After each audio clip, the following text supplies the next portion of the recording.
Lahat naman tayo ay nangangarap ng magandang buhay.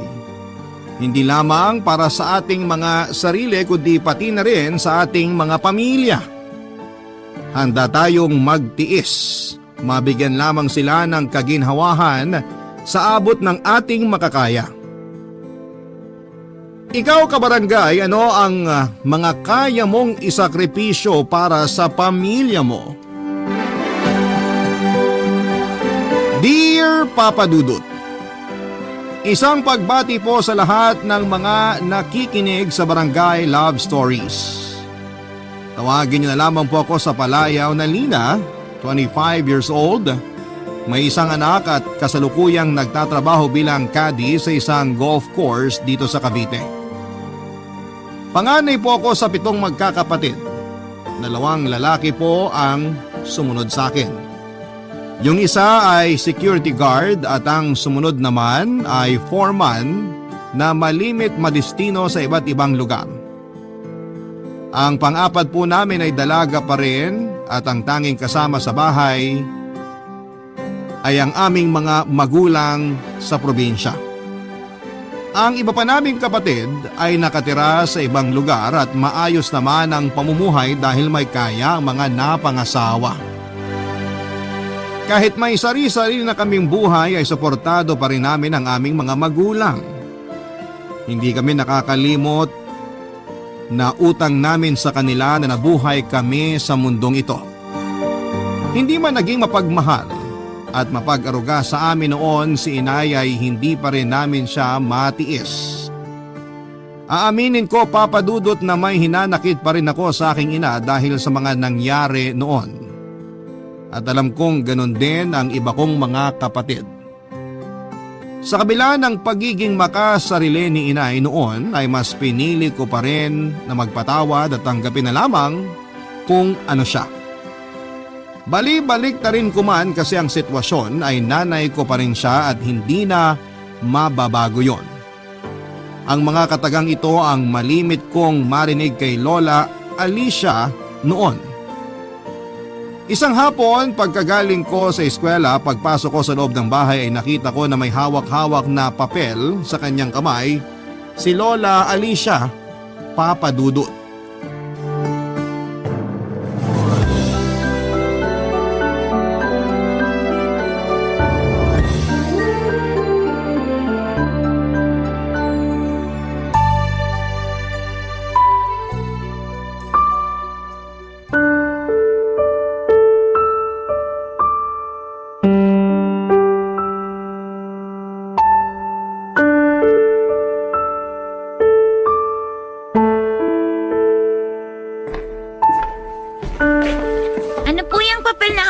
Lola.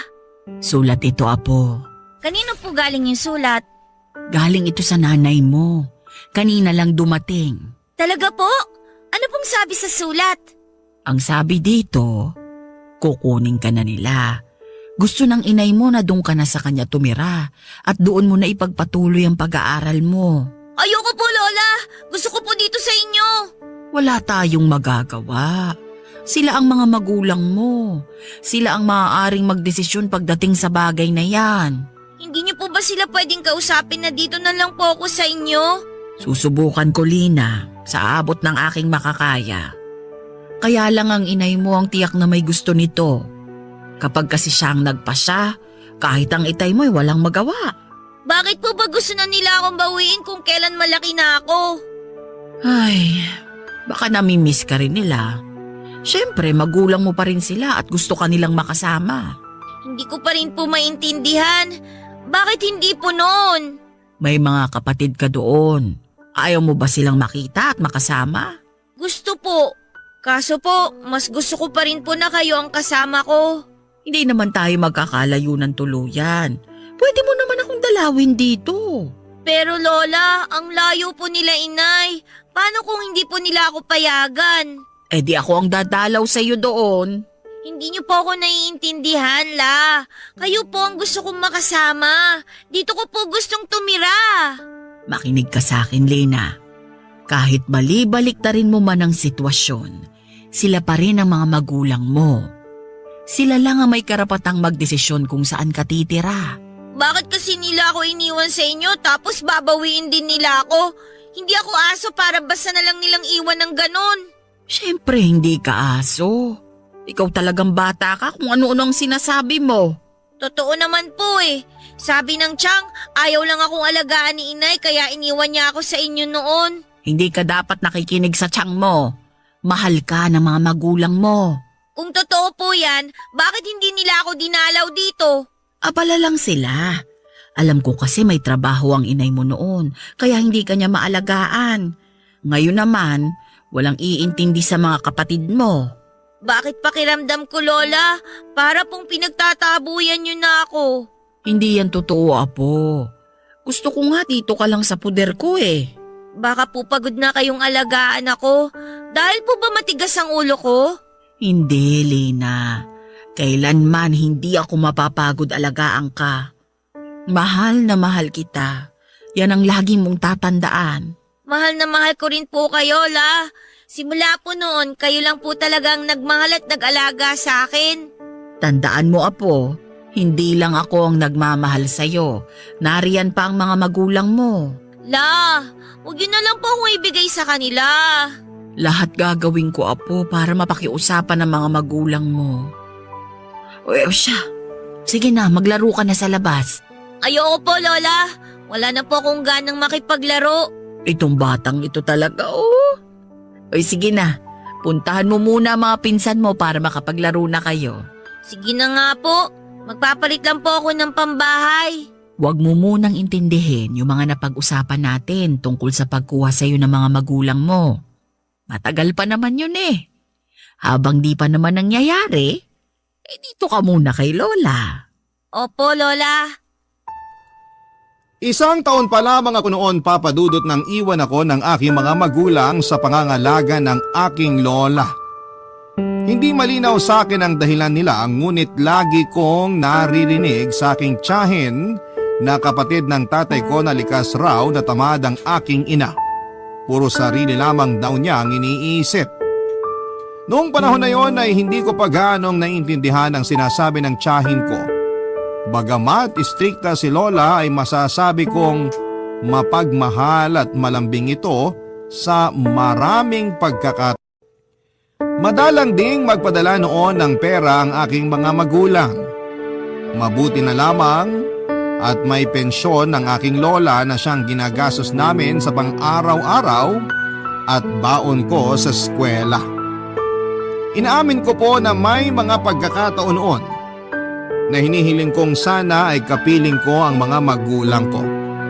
Lalo't merong mga program sa eskwelahan na kailangan ng kanilang presensya. Si Lola Alicia ang laging pumupuno sa mga kakulangan ng aking mga magulang.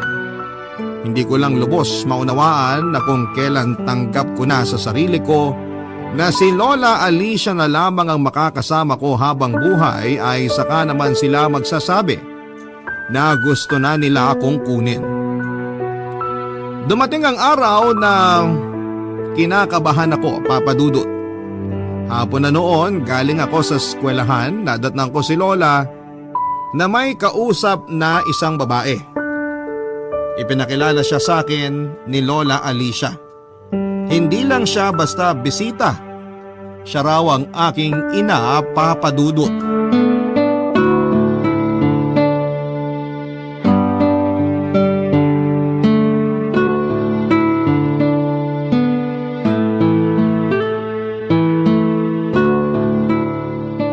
Kumusta ka na, Lina? Ang laki mo na. Ayos lang po, Inay. Kumusta din po? Ayos lang din naman. Halika rito sa tabi ko. May mga dala akong pasalubong sa'yo. Salamat po, Nay. Nabanggit ba ng lola mo yung tungkol sa sulat na ipinadala ko? Opo, sinabi niyo daw po na gusto niyo na daw po akong kunin. Oo, Lina. Para sama-sama na tayo ng mga kapatid mo. Doon mo na ituloy ang pag-aaral mo. Nay, pwede po bang dito na lang po ako kay Lola? Lina, nag-usap na kami ng lola mo. Ako ang nanay mo, kaya tama lang na sumama ka na sa akin. Pero Nay, matanda na po kasi si Lola. Wala po siya makakasama. Huwag mong alalahanin ang lola mo. Nandyan naman ang ibang mga tiyo at tiyahin mo. Nandyan lang sila para tignan siya. Hindi nila pababayaan ang lola mo. Nay, ayoko po talagang sumama sa inyo. Gusto ko po talaga dito kay Lola. Hindi mo ba gusto na makasama kami? Ayaw mo makasama ang tunay mong pamilya? Gusto po.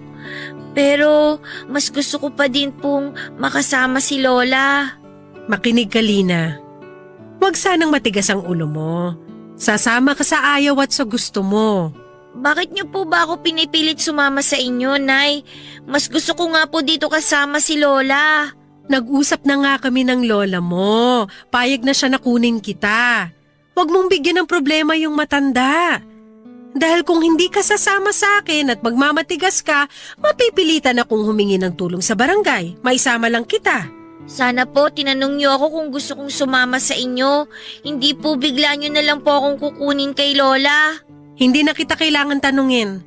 10 taon ka pa lang. Dapat malaman mo na kaming mga magulang mo pa rin ang masusunod. Hindi ikaw at hindi rin ang lola mo. Sige na po, Nay. Dito na lang po ako kay Lola. Huwag mo na akong pahirapan, Lina. Ang layo ng pinanggalingan ko para walang mahita sa pagpunta ko rito. Sinabi ko naman po na ayaw kong sumama sa inyo. Kayo lang naman pong mapilit. Ikaw ang mapilit. Pinipilit mo na dito ka lang. Kung ipagpipilitan mo yung gusto mo, sinasabi ko sa'yo, mapipilitan talaga akong humingi ng tulong sa barangay. Sasabihin ko na ayaw kang bigay ng lola mo dahil nalaso na niya ang isip mo. Hindi po totoo yan! Huwag mo akong subukan. Kilala ako ng lola mo. Kahit itanong mo pa sa kanya kung ano ang gusto ko, yon ang nasusunod. Gusto ko lang naman po makasama si Lola.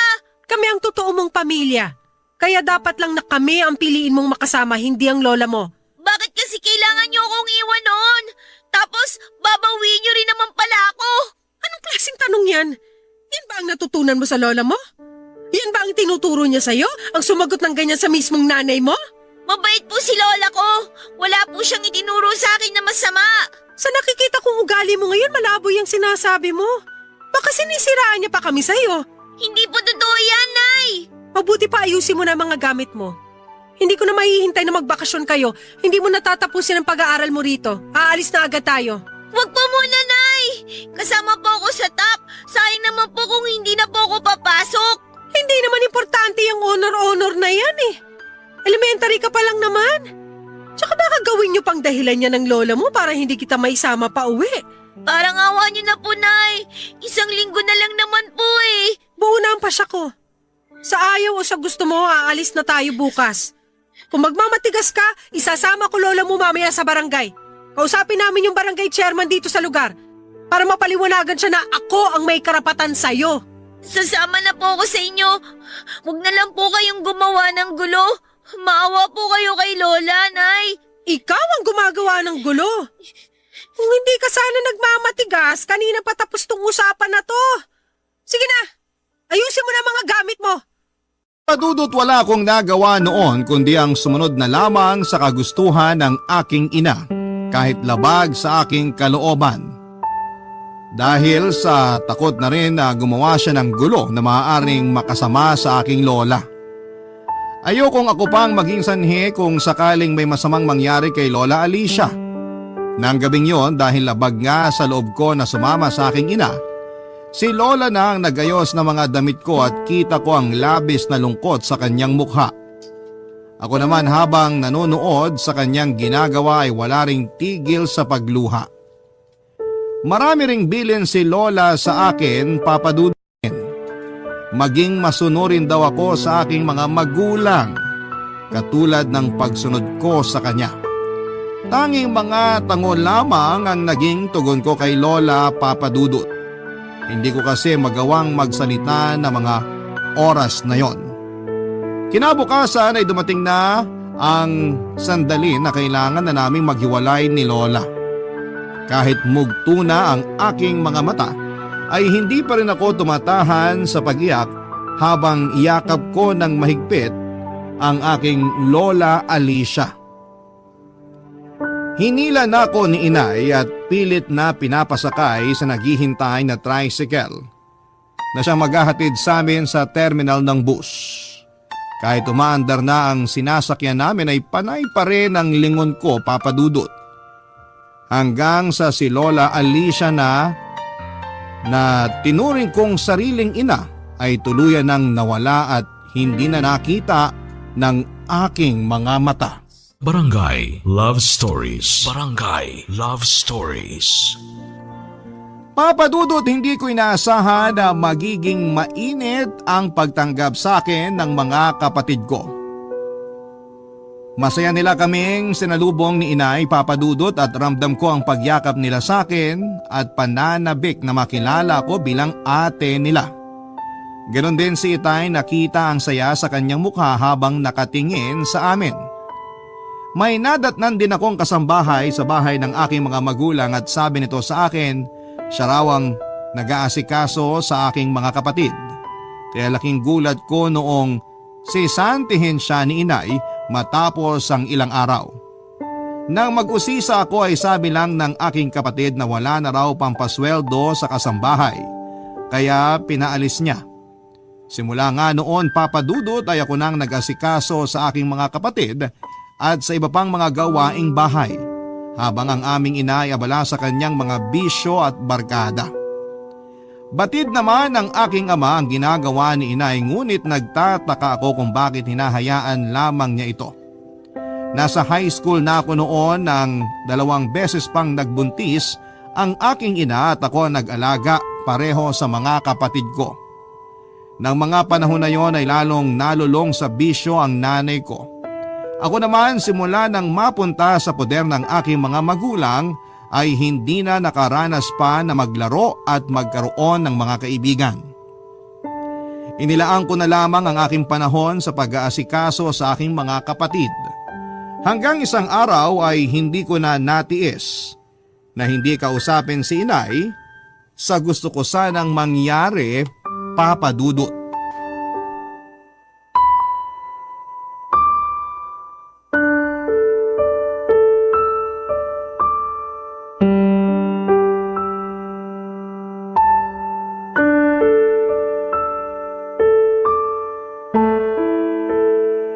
Nay, gusto ko po sanang mag-aral. Saan mo naman kami pakukuhain ng itay mo ng ipangtutusto sa pag-aaral mo, Aber? Sana po kasi pumayag na kayo nung merong gusto magpaaral sa akin kahit vocational lang. Di sana nakagraduate na po ako. Paano kita papayagan noon? Alam mong kapapanganak ko pa lang sa bunso mong kapatid. Wala naman ako ibang aasahan dito kundi ikaw, tapos lalayasan mo pa ako? Kaya niyo naman po akong pag-aralin eh. Para po hindi mabigat sa inyo, mag-working student po ako. Malaki pa rin ang magagastos kahit working student ka. Gusto mo bang masakripisyo ang pag-aaral ng iba mong mga kapatid? Baka po ayaw niyo lang kasi na masakripisyo ang pagiging buhay dalaga ninyo. Alam niyo po kasi na pag nawala ako sa bahay na to, mapipilitan kayong pumirmi dito. Hoy, Lina! Ayusin mo tono ng pananalita mo sa akin, ha? Mukhang nawiwili ka ng pagsasalitaan ako ng ganyan lintik ka, ha? Hindi ka pa nakakapagtapos ng college, akala mo kung sino ka na makaasta? Paano pa kaya ako nakapagtapos ka na? Di mamandohan mo na lang ako rito? Gusto ko lang naman po talaga makapag-aral kahit vocational lang. Wala kang pera na pampaaral sa'yo! Kulit mo, ah! Pagdating sa amin ng mga kapatid ko, palaging walang pera. Pero pagdating sa sugal at barkada ninyo, hindi kayo nauubusan ng pera. Sino ka para punahin ang mga ginagawa ko? Intrimitida ka! Wala kang ambag sa bisyo ko kaya manahimik ka! Hindi mo perang ginagastos ko kaya wala kang karapatan sumbatan ako! Tigilan mo ako, Lina, ha? Ususungal-ngal na kita! Hindi ko nga pera ginagastos ninyo sa mga bisyo nyo. Pero sana naman, Nay, maisip nyo rin na may pangarap din ako sa buhay. Hindi ko pinangarap na tumanda kakaalaga ng mga kapatid ko. Habang kayo, feeling nyo nagdadalaga kasama ng mga tropa ninyo. Ano ngayon? Inggit ka? Ni maghanap ka ng kakaibiganin mo? Paano po ako makakahanap ng kaibigan? Simula nung kunin ninyo ako sa poder ni Lola, ako na nagpakananay sa mga kapatid ko. Responsibilidad na dapat kayo yung gumagawa. Ano ngayon? Kapatid mo naman sila. Mas gusto mo pa na mga tulong doon sa gusto magpaaral sa'yo kaysa alagaan mga kapatid mo? Sila, balak nila akong pag-aralin kapalit ang pangangatulong ko sa kanila. Boba! Kala mo ganun lang kadali makisama sa ibang tao? Tanga, hindi! Paano ko malalaman? Hindi nyo nga ako pinapayagan lumabas ng bahay. Masyado ka kasing atat. Yung kumari ko, naghahanap siya ng katulong, doon ka pumasok. Total gusto mo nang umalis dito sa bahay, doon ka sa kanya. Akala nyo hindi ko alam na malaki ang pagkakautang nyo doon sa kumari nyo? Gusto nyo pang mamasukan ako doon para mabayaran ang utang nyo sa sugal? Bakit hindi kayo ang mga tulong sa kanya para mabayaran nyo siya? Bastos ka! Noon pag ganyang katalas dila mo kung sagot-sagutin mo ako? Kayo rin na nagtutulak sa akin para mawalan ako ng respeto sa inyo. Dahil na rin sa mga ginagawa niyo sa amin ng mga kapatid ko at kay Itay. Tatay mo nga hindi ako kinaya. Ikaw pa kayang anak ko lang? Sobrang bait kasi ni Itay kaya hinahayaan niya lang ang mga pinaggagawa ninyo. Takot lang siyang iwan ko. Kaya ikaw, kung ayaw mong mawalan ng nanay ang mga kapatid mo, ayusin mong pagsagot-sagot mo sa akin. Mas mabuti pa nga siguro na iwan niyo na lang kami. Baka sakaling makaranas naman kami ng konting kaginhawaan sa buhay. Paano giginhawa ang buhay nyo? Walang diskarte sa buhay ang tatay nyo. Hindi totoo yan. Responsable si Itay. Kayo lang ang humihila sa kanya pababa. Kita mo yung lumalabas sa bibig mo? Tapos gusto mo pa kunong mag-aral? Pues mabulok ka rito sa bahay. Yun naman talaga ang gusto nyo eh. Yung mabulok ako rito. Habang kayo, nagpapakasaya kasamang tropa ninyo. Pati ang lalaki nyo. Sige! Ipagsigawan mo ba? Lakasan mo! Para marinig ng mga kapitbahay at makarating sa tatay mo! Talaga bang wala na kayong kahihiyan? Wala akong pakialam kung yan ang tingin mo sa akin. Ang alam ko, mabuti akong ina nung piliin kong iluwal kayo sa mundong to.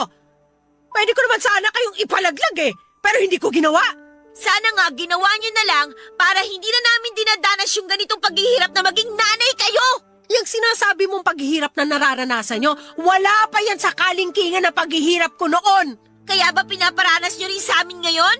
Mararanasan nyo talaga yung hirap kasi yun ang nakaguhit sa mga palad nyo.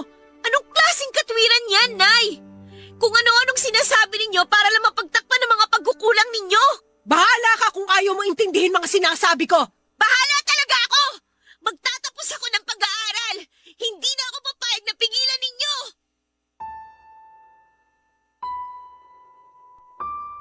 Papadudot yon ang pinakamatindi naming pagtatalo ng aking ina.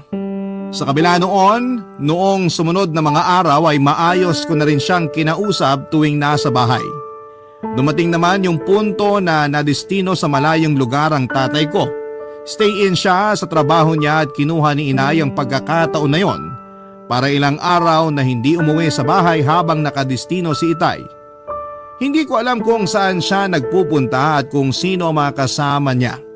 Dahil sanay na kami at hindi na bago sa aming magkakapatid, ang mga ginagawa niya ay hindi na rin kami nag-alala. May isang beses na umuwi ng madaling araw ang inay na puno ng pasa at galos sa buong katawan. Mugto ang kanyang mga mata na parabang kagagaling lamang sa pag-iyak. May hinala na ako noon, papadudot, pero mas pinili ko na lamang na manahimik. Napatunayan kong tama ang hinala ko nang sakto namang umuwi rin ng bahay ang Itay galing sa destino.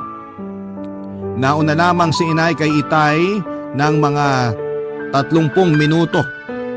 Hindi pa masyadong nakakapag-ayos ang Itay noon sa bahay, biglang kumatok sa pinto ang kumari nila na ninang ng bunso kong kapatid.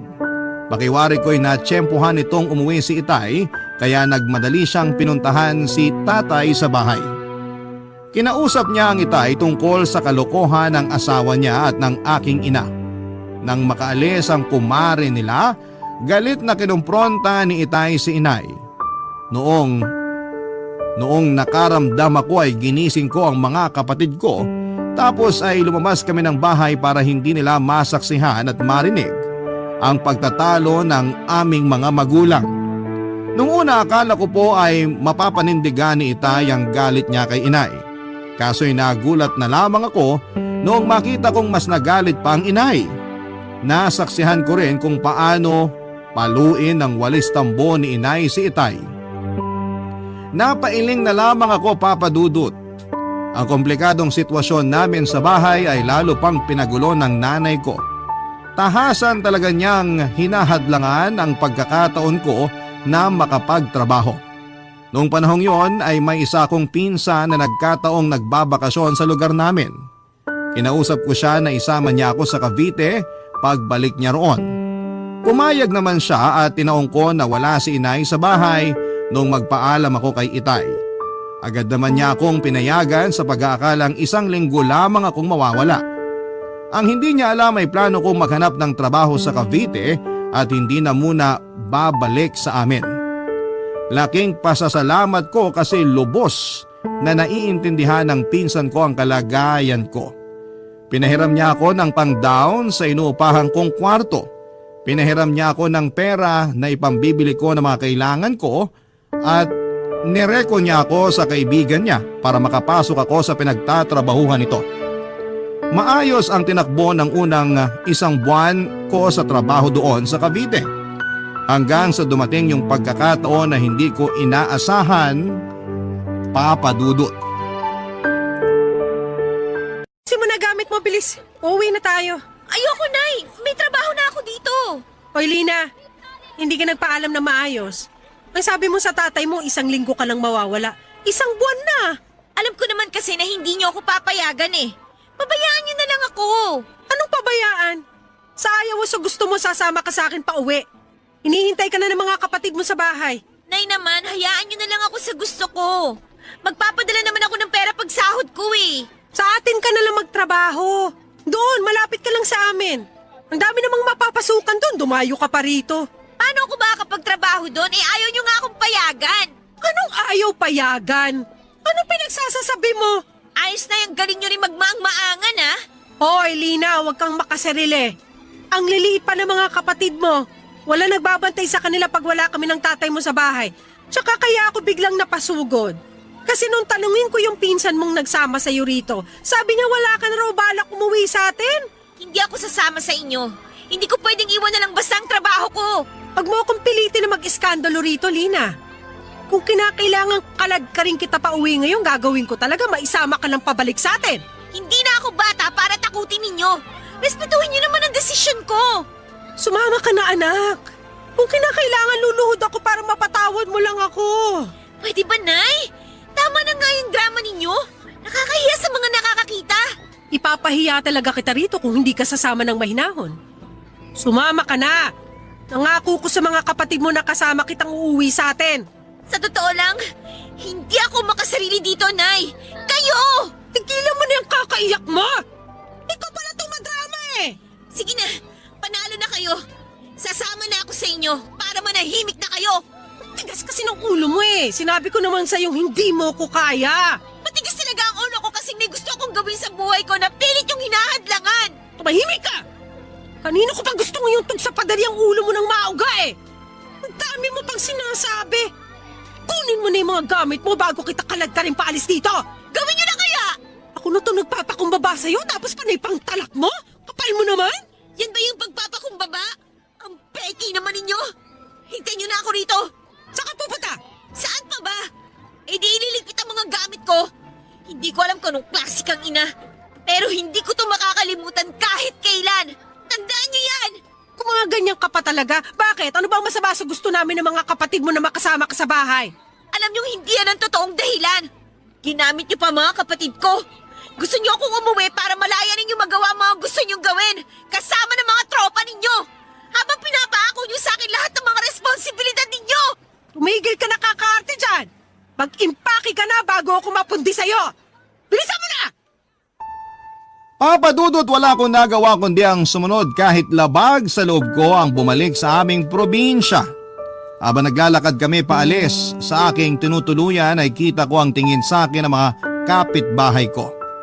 Inis sila sa pagmumukha ko at naawa naman sila kay inay na pwedeng manalo ng award sa husay niyang umarte.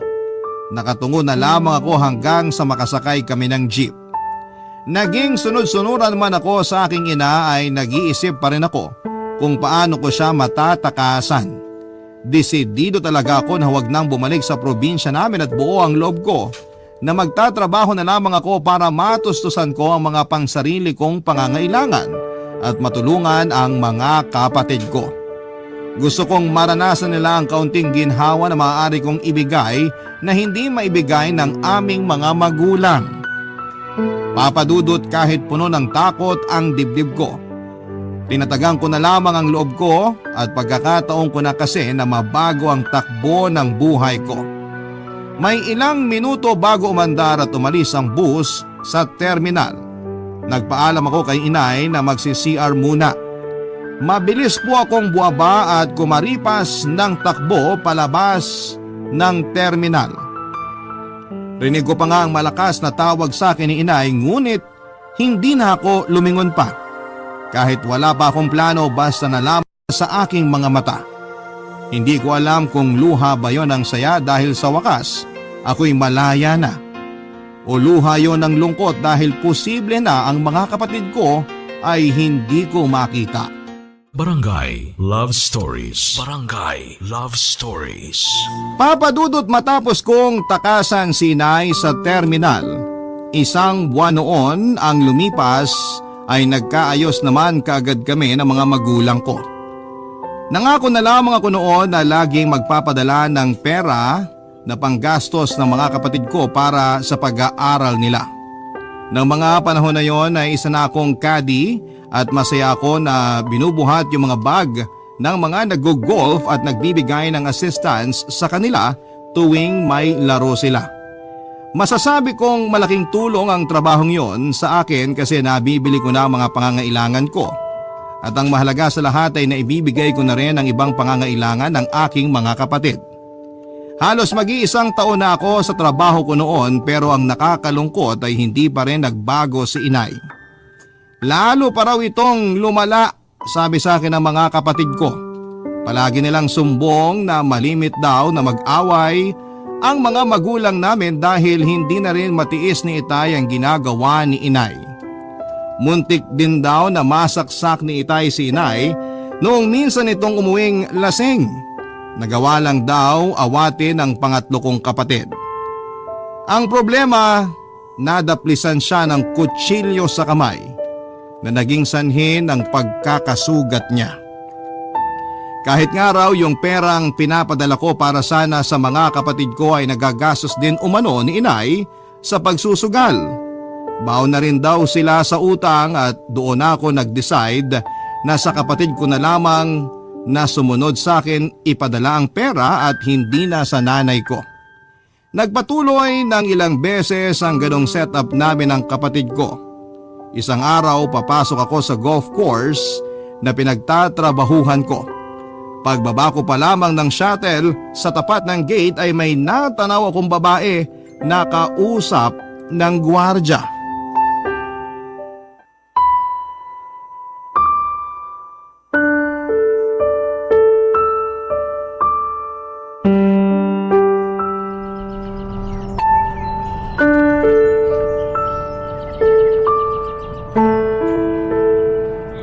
Nay, anong ginagawa niyo dito? Paano? Ayaw mo sagutin mga tawag ko kaya pinuntahan na lang kita. Huwag tayo dito mag-usap. Sumama muna kayo sa akin. Dito na lang.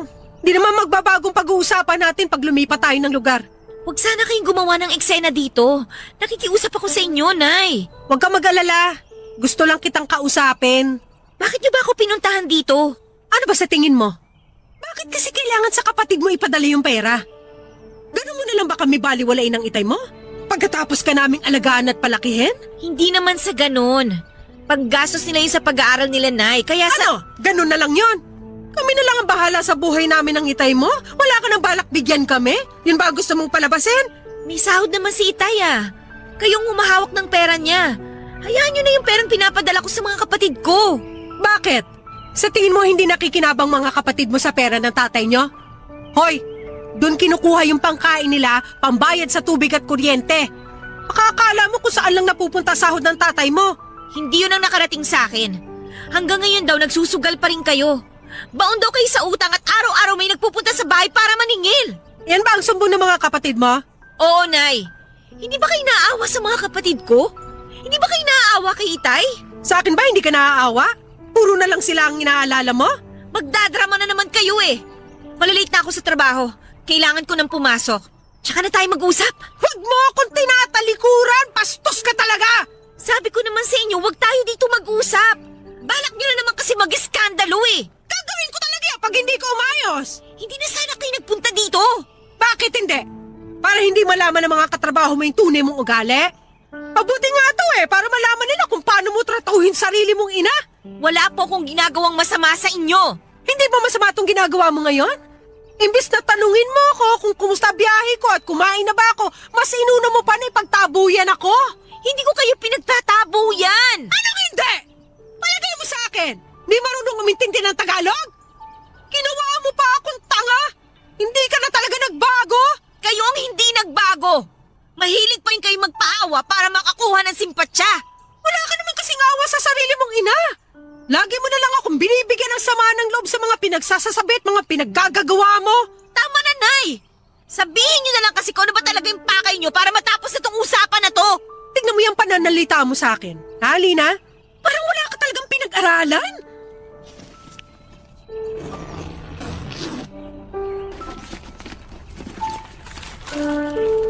Oh, eto, Nay. Sakto. Sumahod ako sa paluwagan kahapon. Kunin nyo na. Alam ko naman na pera lang ang pinunta nyo rito eh. Akala mo naman, ang laki ng binibigay mong pera para pagmalakihan mo na ako ng ganyan? Hindi ako nagmamalaki. Umiiwas lang ako sa gulo. Hindi ako mo. Eh hindi naman guminhawa ang karampot na tulong mo. Kakarampot? Bakit hindi nyo na lang ipagpasalamat na kahit paano nakakatulong ako sa inyo? Sige, huli na yung pera na yan. Hindi na ako magbibigay. Total kakarampot lang naman pala eh. Nananakot ka pa?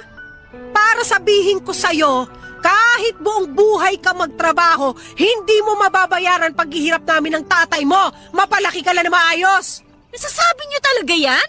Bakit hindi? Ang dami kong hirap sa inyo ng mga kapatid mo. Tapos tong maliit na halagang to, isusumbat mo pa? Tama na nga po, Nay. Nakakapagod na yung mga drama nyo sa buhay. Ang gusto ko lang naman, maging maayos ang pamilya natin. At hindi yung mangyayari hanggat hindi nyo tinitigilan yung mga bisyo ninyo. Nagpapapaniwala ka kasi sa mga sumbong ng mga kapatid mo sa'yo. Ang hitay mo kasi ang tanungin mo. Bakit ko pa siya tatanungin? Alam ko naman na pagtatakpan niya lang kayo sa mga pinaggagawa ninyo. Kahit sa ama mo, wala ka na ring galang? Kahit kailan na hindi nawala ang respeto ko sa kanya. Hindi ko lang maintindihan kung bakit sa kabila ng mga ginagawa ninyo, pinagtitiisan pa rin niya kayo. Sabi ko naman sa'yo, takot ang tatay mo na iwang ko siya. Huwag kayo masyadong kampante, Nay. Baka matauhan si Itay, tapos bigla ka na lang niyang iwan. Ipapaalam ko lang, walang amor sa inyo mga kapatid ko. Hindi ka nila Masyado nang humahaba. Wala ka namang kasusta-sustansyang kausap. Uwi na ako. Basta yung obligasyon mo, ha? Huwag mong kakalimutan. Tama yan! Umuwi na kayo! Tsaka pakiusap lang ha! Huwag nyo na akong pupuntahan dito! Papadudot dahil nga sa pagsugod na yon ni inay sa pinagtatrabahuhan ko ay lalo tuloy lupa. Naisip ko nga na tuluyan ng hindi magpadala at sarili ko na lamang muna ang unahin ko. Kaya lang ay nakonsensya naman ako. Ayoko kasi na kumakain ako ng masarap tapos ay maiisip ko na naghihikahos ang mga kapatid ko sa probinsya. Sa huli ay kahit ganoon ang ginawa ni Itay ay patuloy pa rin ako sa pagpapadala. Sa dami ng mga iniisip ko ng mga panahon na yon ay napansin kong madalas na distracted ako sa trabaho. Ganon talaga pag sinosolo mo ang problema. Hanggang sa may nakilala kong guest sa golf course na naging kaibigan ko. Walang iba kundi si Renz. 45 years old na siya noon at hiwalay sa asawa. Matangkad siya at malinis tignan at maayos manamit. Ilan lamang yon sa mga katangiang nagustuhan ko sa kanya, papadudot. Pinili ko man na hindi na muna ikwento ang lahat ng mga pinagdadaanan ko kay Renz noon. Siya ang parang naging hingahan ng lahat ng sama ng loob ko. Nakatulong din na madalas niya akong napapatawa tuwing nagkwekwentuhan kaming dalawa. Hindi nga nagtagal ang pagkakaibigan namin ay nauwi sa pag-iibigan. Ilang buwan din tumagal ang aming relasyon bago ko natuklasan na meron na palang ka-live-in si Renz. Agad ko siyang kinumpronta at hindi naman niya ito itinanggi. Doon na nga natapos ang namamagitan sa aming dalawa. Masakit para sa akin ang naging paghihiwalay namin, ngunit meron palang masasakit pa nang matuklasan kong nagdadalang tao ako at posibleng maging dalagang ina. Tuliro ako ng mga panahon na yon at sa takot ko na mahusgahan at malagay sa kahihiyan ay wala akong pinagsabihan ng aking mga pinagdadaanan. Matapos kong makapag-ipon ng lakas ng loob ay tinawagan ko si Renz. Desidido na akong ipaalam sa kanya ang pagdadalang tao ko. Sa pakikipag-usap pa lamang niya sa akin sa cellphone ay ramdam ko na kaagad ang panlalamig sa kanyang boses. Ang daming tumatakbo sa isip ko na mga oras na yon, Papa Dudut. Naisip ko rin na parang gusto ko nang mag-back out at wag nang sabihin sa kanya. Kaya lang ay kailangan ko ng tulong niya. Pumayag siyang magkita kami, Papa Dudut, sa kondisyon na yun na ang huli at kailanman ay hindi ko na siya tatawagan pa. Gusto na raw niyang bumawi sa kinakasama matapos naming pagtaksilan nito. Sa sinabing yon ni Renz ay parang siya pa ang naging biktima. Pakaramdam ko ay nabaliktad ako at ako pa ang naging masama. Lalo tuloy akong nawala ng pag-asa. Pero hindi ko na lang pinansin yon. Nasa punto na kasi ako ng pagiging desperada, Papa Dudut. Kailangan ko talagang sumugal kahit suporta lang sa bata ang makuha ko mula sa kanya ng mga panahong yon.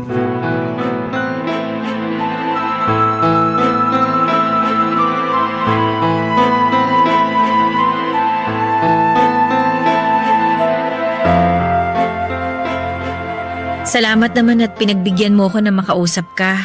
Wala ka kasing tigil sa pagtawag eh. Pasensya na ha. Ano ba kasi yung sasabihin mo? Renz, buntis ako at ikaw ang ama. Ano? Huwag mo nga ako pinagloloko, Lina. Totoo, buntis nga ako. Sigurado ka bang akin yan? Oo naman! Hoy, isang beses lang may nangyari sa atin. Paano ako makakasiguro na akin nga yan? Baka naman sa akin mo lang gusto ipaako. Alam mo naman na ikaw lang ang lalaking nakasama ko. Tsaka ikaw lang ang nakagalaw sa akin. Pwede namang sinasabi mo lang na ako nakauna sa'yo kahit hindi. Ha? Anong sinasabi ko lang? Di ba napatunayan mo naman? Malay ko ba baka uma-acting ka lang. Gusto mo lang ata talagang sirain pagsasama namin ang kinakasama ko eh. Para sabihin ko sa'yo makinig ka mabuti. Isaksak mo to sa kokote mo. Wala akong balak hiwalayan siya. At mas lalong hindi ko siya ipagpapalit sa'yo. Ibig bang sabihin, hindi mo talaga ako minahal? Akala mo minahal kita? Akala mo kung ano yung meron tayo nun, pagmamahalan yun? Tatanga-tanga ka pala talaga eh. Tsaka tingin mo ba siseryosohin kita? Ano ka ba? Kadi ka lang naman eh. Tagabuhat ng mga bag. Alalay ng mga naggo-golf. Ganun ka lang. Yung ka lang. Eh yung kinakasama ko may tinapos. Maganda trabaho. Profesional. Eh ikaw, ano bang meron sa'yo? Naging totoo ko sa'yo. Yun pala ginamit mo lang ako. Huwag ka nga umasta na parang aping-api ka. Ginamit mo lang din naman ako Nakinabang ka rin naman sa akin. Di ba nga sa akin mo nilalabas lahat ng mga sama ng loob mo sa pamilya mo? Lalo na yung mga sama ng loob mo sa nanay mo. Kahit na umay na ako, pilit ko pa rin pinakikinggan. Kasi nga kailangan mo. Paano na tong dinadala ko? Anak mo rin ito. Hindi ko kakayanin na buhayin siya ng mag-isa. Alam mo kung anong sitwasyon ko. Hindi ko yun inilihim sa'yo, di ba? Bahala ka. Diskarte mo na yan. Ipalaglag mo para tapos na agad problema mo. Seryoso ka ba sa mga pinagsasasabi mo? Alam mo kung bakit kita nagustuhan? Akala ko kapag may edad na, mature at responsable na mag-isip. Yun pala, mas masahol ka pa. Sarili mo lang ang iniisip mo. Hindi na ako nagtataka kung bakit iniwan ka ng unang mong asawa. Sabihin mo na lahat ng gusto mong sabihin. Wala ka pa rin mahihita sa akin. Ha? Hindi ko pa rin pananagutan yung pinagbubuntis mo. Huwag kang mag-alala. Ito na ang huling beses na kakausapin kita tungkol sa anak ko. Dapat lang. Hoy, huwag mo na akong guguluhin ha. Tandaan mo rin tong sasabihin ko. Masakit itakwil ng sariling ama. Pero mas masakit kapag anak nang nagtakwil sa ama niya. O ngayon? Akala mo may pake ako? Eh di takwil niya. Pakialam ko. Dami mong sinasabi, di ko naman anak yan. Ayaw mo lang aminin na nararamdaman mo na anak mo to. Wala akong nararamdamang ganyan. Talaga lang ha? Takot ka lang sa responsibilidad kaya ka ganyan. Oh, humahaba itong pinag-uusapan natin. Dami pang sinasabi. Akala ko ba hindi ka naman gugulo? Eh ano tong ginagawa mo ngayon? Gusto ko lang malaman kung ano ba talagang nasa loob mo. Akala ko kasi kilala na kita eh. Nagkamali pala ako. Yan ang sinasabi ko sa'yo. Diyan ka magaling. Puro ka kasi akala. Maraming namamatay dyan, Lina. Di mo ba alam? Di mo nabalitaan? Hoy, makinig ka mabuti. Ipapaalala ko lang sa'yo para di mo makalimutan. Tapos na tayo. Tanggapin mo na lang yon. Oo naman. May choice ba ako? Kahit na may choice ka pa, kahit gustuhin mong balikan kita, wala ka nang maaasahan sa akin. Tatauhan na ako. Uulitin ko hindi ko ipagpapalit sa'yo yung kinakasama ko. Papadudot mukha lang akong matatag noong magkaharap kami ni Renz. Pero ang totoo ay nanginginig ako sa sobrang galit, takot at awa sa sarili ko. Gustong gusto ko nang umiyak noon ngunit pilit ko lamang nilabanan. Nang umalis na siya at iniwan ako ay doon ko lang pinakawala ng bigat sa dibdib ko. Parang sasabog ang dibdib ko kaya hinayaan ko nang umiyak ako ng umiyak habang nagdarasal ng mataimtim. Para kung batang isinusumbong sa Diyos ang mga nangyari sa buhay ko at handa kong harapin ang hirap, wag lamang mawala sa akin ang anak ko. Pero hindi ko akalain papadudot na sa sobrang hirap para kong pumasok sa butas ng karayom. Nagpatuloy ako sa trabaho ko bilang caddy habang hindi pa halata ang tiyan ko.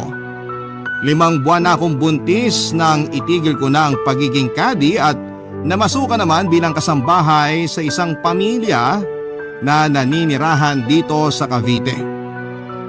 Nasa 8 buwan na ang aking ipinagbubuntis nang maisipan kong umuwi na sa aking Lola Alicia sa Albay. Malugod naman niya akong tinanggap at maging ang aking ipinagbubuntis. Inalagaan ako ni Lola hanggang sa manganak na ako. Maayos ko pong naisilang noon ang sanggol na lalaki. Napakapalad ko kasi noong tumama ang COVID sa bansa, kapiling ko si Lola Alicia. Siya ang nagsilbing gabay at sandigan naming mag-ina. Mahirap noong pandemic pero kinaya namin dahil kay Lola. Ngunit muling hinamon ang aking katatagan, papadudot. 2 taon na noon ang aking anak ng mamaalam at iwan ako ni Lola Alicia. Isa si Lola sa mga naging biktima ng COVID-19 sa bansa. Hinintay ko lang na mag 40 days si Lola tapos ay iniwan ko na ang Albay. Makalipas nga ang 3 taon ay muli akong bumalik ng Cavite para maghanap ng trabaho. Mabuti na lamang at hindi ako nawala ng komunikasyon sa dati kong katrabaho sa golf course. Sa tulong ng kanyang player na member sa naturang golf course ay muli akong nakabalik sa trabaho. Mabuti na rin matapos na nga ang pandemya noon at fully operational na ang golf course namin. Laking pasasalamat ko din na nakilala ko ang isang taong nagpabago ng aking buhay. Isang matandang balikbayan na member din ng golf course na 2 beses lang sa isang taon kung maglaro. Sa kabila ng katayuan ko sa buhay at pagiging isang dalagang ina, inalok niya ako na pakasalan at ituring na kanya ang aking anak. Sa ngayon po, papadudot ay maayos na po ang relasyon ko sa aking ina pagkatapos ng ilang taong alitan sa pagitan naming dalawa. Makailang beses din po na umuwi kami ng probinsya namin sa Tarlac para makita ng aking pamilya ang anak ko. Masasabi ko po na sa kabila ng mga pagsubok at hirap na aking mga naranasan, ay maswerte pa rin akong maituturing. Naway kapulutan po ito ng aral o inspirasyon ng mga kabarangay na nakikinig ngayon. Alam ko na madalas na itong sinasabi ng marami at araw-araw nating napapakinggan. Pero totoo po na pag mas pinili mong maging mapagpatawad at tanggalin sa puso at isipan ang kagustuhang gumante sa mga taong nanakit sa iyo, ay pagpapalain ka. Ang inyong kapuso at kabarangay, Lina. Ang buhay ay mahiwaga, laging may lungkot at saya. Sa Papa Dudut Stories, laging may karamay ka.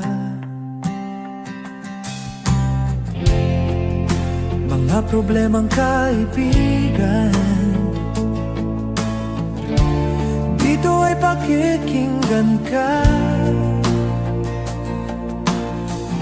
Sa Papa Dudut Stories, kami ay iyong kasama.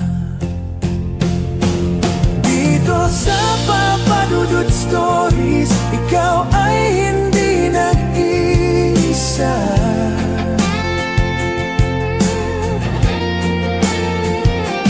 Dito sa Papa Dudut Stories, may nagmamahal sa'yo.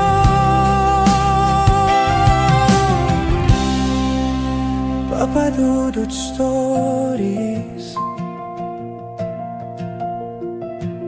Papa Dudut Stories, Papa Dudut Stories.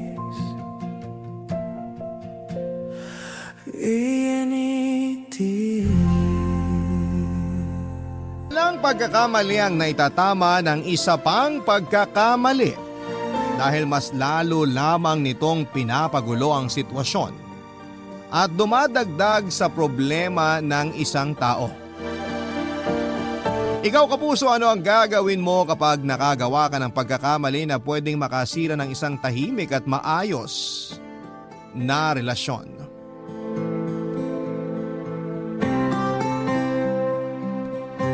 Dear Papa Dudut, hi po sa inyo at sa mga kabarangay natin na nakikinig ngayon. Itago nyo na lamang po ako sa pangalang Alexa, 32 years old at nakatira dito sa Pampanga. Sa totoo lang ay medyo kinakabahan ako habang ginagawa ko itong sulat dahil baka makilala ko ng mga kaibigan ko na masugid ding tagapakinig ng inyong programang Barangay Love Stories. Kaya naman sinadya ko pong baguhin ang ilang impormasyon dito sa sulat ko para maingatan na rin ang aking pribadong buhay. Papa Dudut, may 6 na taon na kaming kasal at nagsasama ng asawa kong si Arnold nang sa wakas ay magdalang tao na ako. Pareho kaming excited dahil ang tagal naming hinintay na mangyari yon. Sino ba namang mag-asawang hindi gugustuhin na magkaroon ng anak, hindi ba? Ang sabi ng doktor noon ay wala namang may diferensya sa amin ni Arnold. Perfect timing lang daw talaga ang kailangan para makabuo kami. At dumating na nga ang araw na yon na sobrang kinatawa talaga naming mag-asawa. Sa aming dalawa kasi ni Arnold ay ramdam ko na yung asawa ko ang mas excited nang magkaroon kami ng anak. Wala kasi siyang mga kapatid kaya naman ang gusto niya sana ay magkaroon kami ng maraming anak.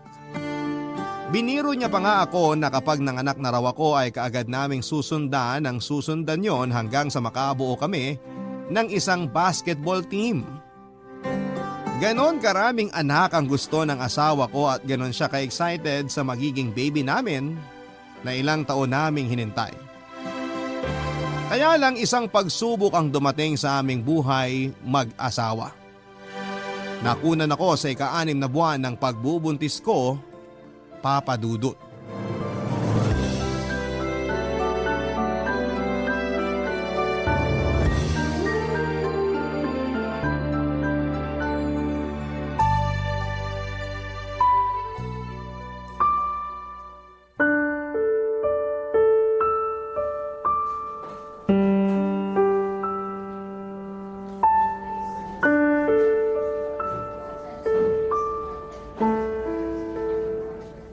Etong lugaw, kumain ka na Alexa.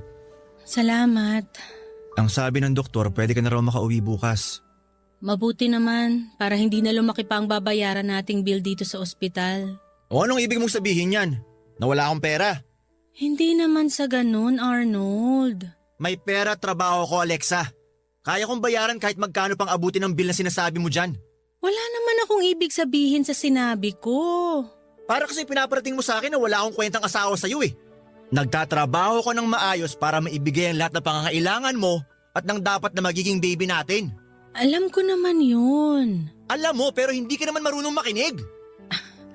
Ano bang ibig mong sabihin? Alexa, ilang beses ka nang pinayuhan ng doktor na pumirmi na lang. Di ba sabi niya sa bahay ka na lang at magpahinga? Pero sinabi niya rin naman na kung pakiramdam ko kaya kong magtrabaho, walang problema kung magpapatuloy ako. Nandun na tayo sa kaya mo nga. Pero hindi naman kaya ng baby natin, magkaiba yun. Sinisisi mo ba ako sa pagkawala ng baby natin? Wala akong sinasabing ganyan. Wala nga, pero yun ang pinaparamdam mo sa akin. Ang gusto ko lang iparating sa'yo, dapat sinunod mo na lang ang pinayo sa atin ng doktor.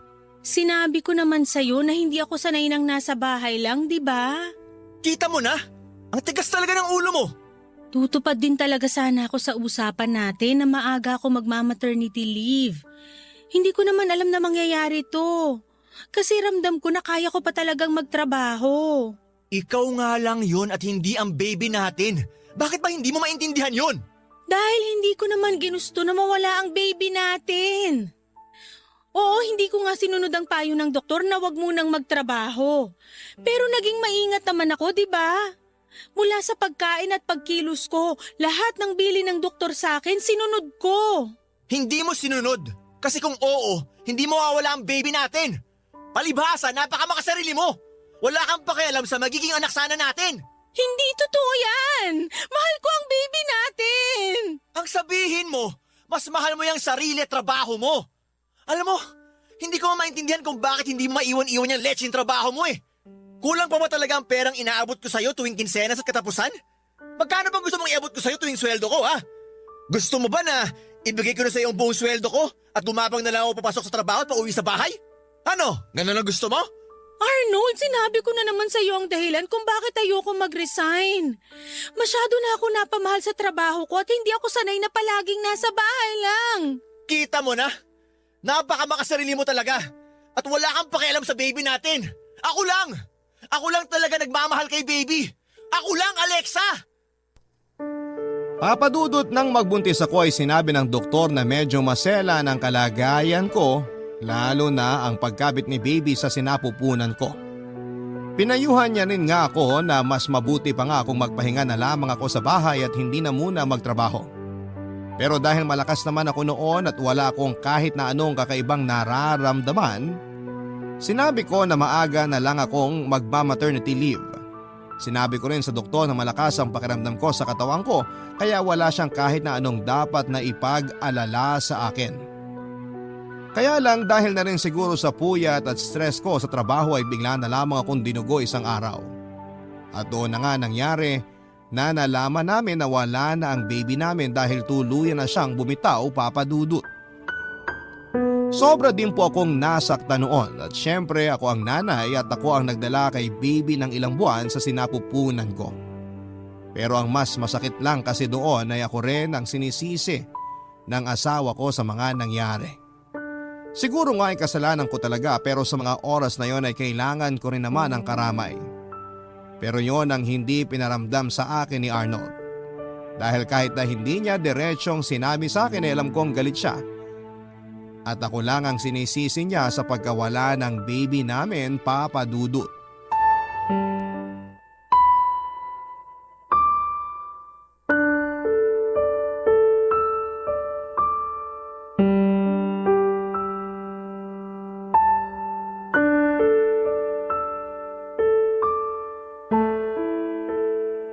Ano?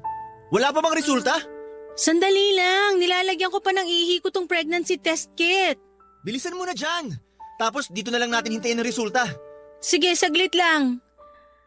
Ay, sana talaga 2 guhit na lumabas dito. Sana mabuntis na ako. Alexa, ano ba? Ang tagal mo naman dyan. Eto na nga, lalabas na ako ng banyo.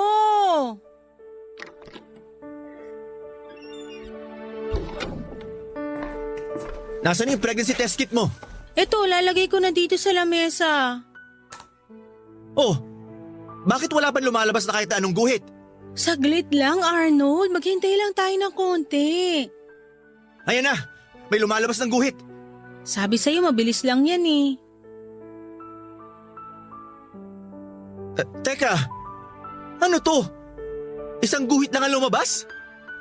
Ibig sabihin, negative pa rin ang resulta. Hindi ako tanga, Alexa.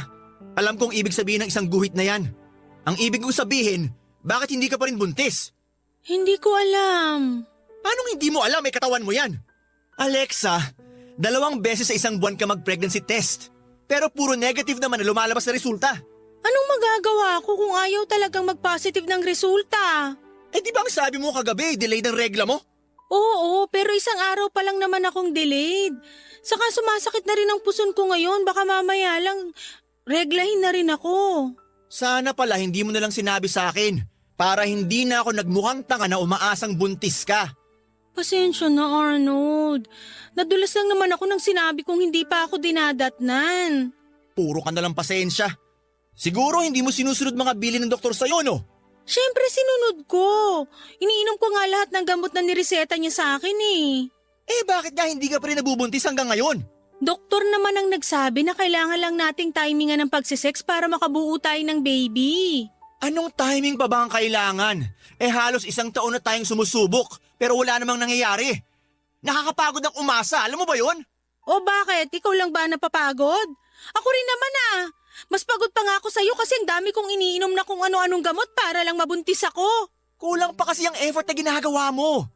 Alam mo siguro, dapat sundin mo na rin ang payo ng doktor na huwag ka na muna magtrabaho. Bakit napunta na naman sa trabaho ko ang usapan na to? Kasi ang sabi ng doktor, kailangan mong iwasan ng pagod at stress. Sa tingin ko, masyado ka na nabibigyan ng stress ng opisina nyo. Arnold, kinakaya ko namang hatiin ang oras ko. Saka ayokong mag-resign kasi sayang naman yung promotion na binigay sa akin ng boss ko. Kita mo na? Ayaw mo talaga siguro na magkaanak tayo, no? Ano ba yung sinasabi mo?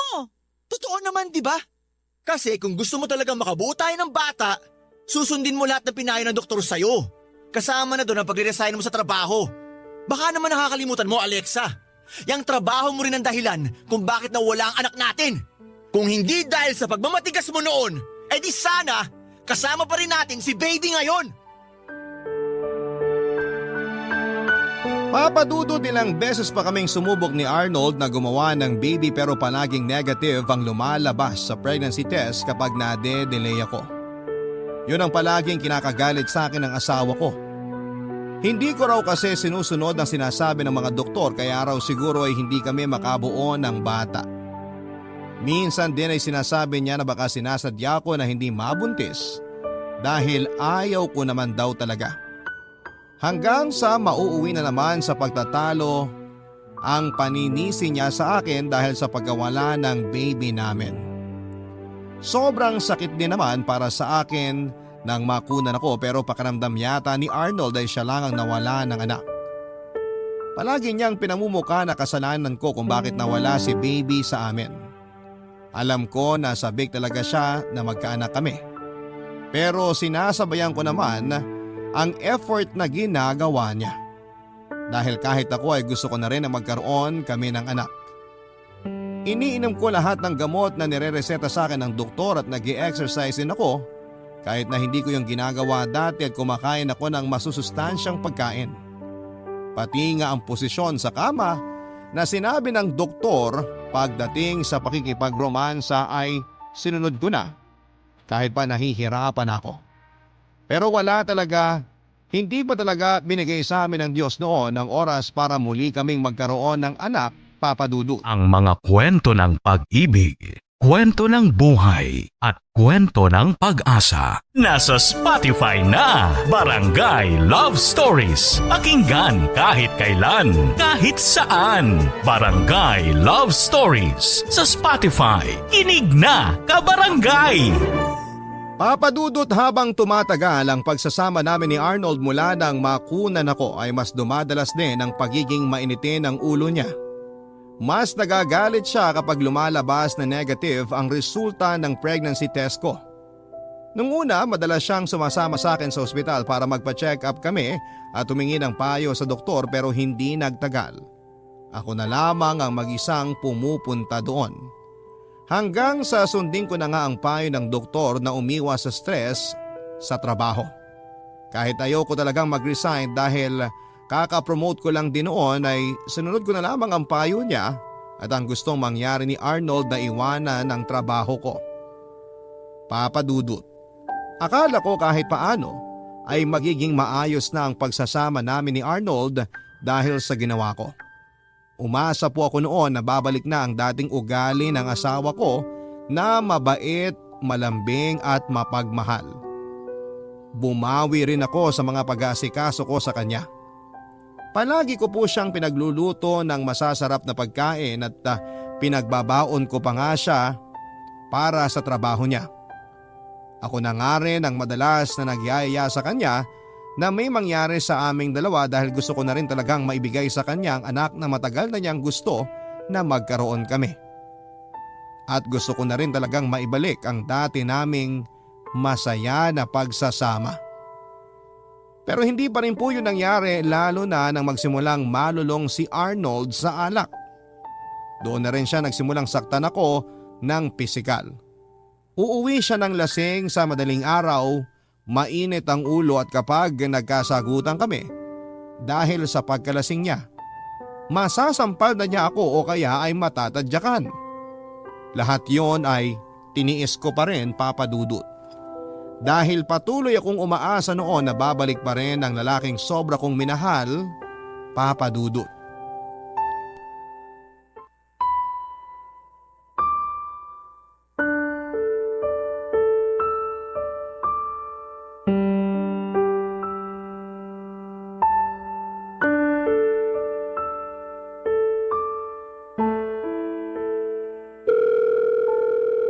Nasaan na ba si Arnold? Sana naman sagutin na niya tawag ko. Ay, ano ba yan, Arnold? Ba't hindi ka pa rin sumasagot? Mag-aalas 11 na ng gabi, wala ka pa rin dito sa bahay. Ay, nandiyan na yata siya. Siya na yata ay nagbukas ng gate. Tingnan ko nga dito sa bintana. Ah, siya na nga. Ay, nako. Ang hina naman ang mga kasama ko sa alak. Nabitin lang tuloy ako. Mabuti naman at nakauwi ka na.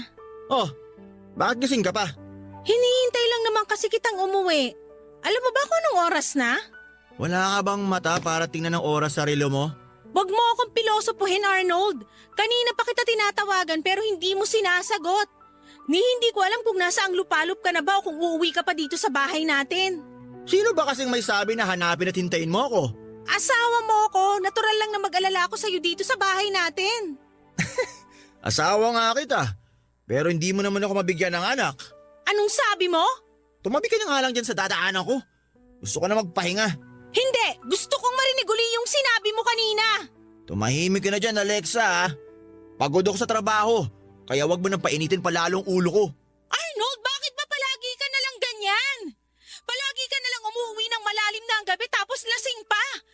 Hindi na nga kita makausap ng matino eh. Saka pwede ba? Hindi ko naman kasalanan kung bakit hindi kita mabigyan ng anak. Hindi ko kasalanan kung bakit hindi ako mabuntis-buntis. Pero kasalanan mo pa rin kung bakit namatay ang anak natin. Bakit ba paulit-ulit mo na lang sinisisi sa akin ang pagkawala niya? Kasi kung iningatan mo lang sana ang sarili mo at nakinig ka lang sa akin na mag-resign na kaagad sa lintik na trabaho mo, hindi siya mawawala. Pero hindi ko nga ginusto yung nangyari na yon. Hindi ko ginusto na mawala sa atin si baby. Tumahimik ka na nga. Kahit naman anong sabihin mo, hindi na siya mabubuhay. Umalis ka na dyan sa dadaanan ko dahil gusto ko na magpahinga. Hindi! Pag-usapan natin to! Dahil hindi matatapos ang issue na to kung paulit-ulit mo akong tatalikuran. Isigaw mo sa akin ngayon lahat ng galit mo, Arnold! Sisihin mo pa ako sa pagkawala ni baby! Murahin mo ako kung gusto mo, sige lang!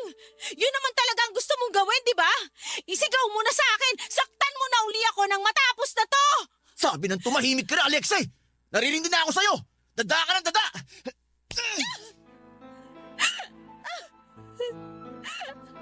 Ano? Masaya ka na? Masaya ka na sinasaktan mo ako? Nababawasan na ba yung galit dyan sa dibdib mo?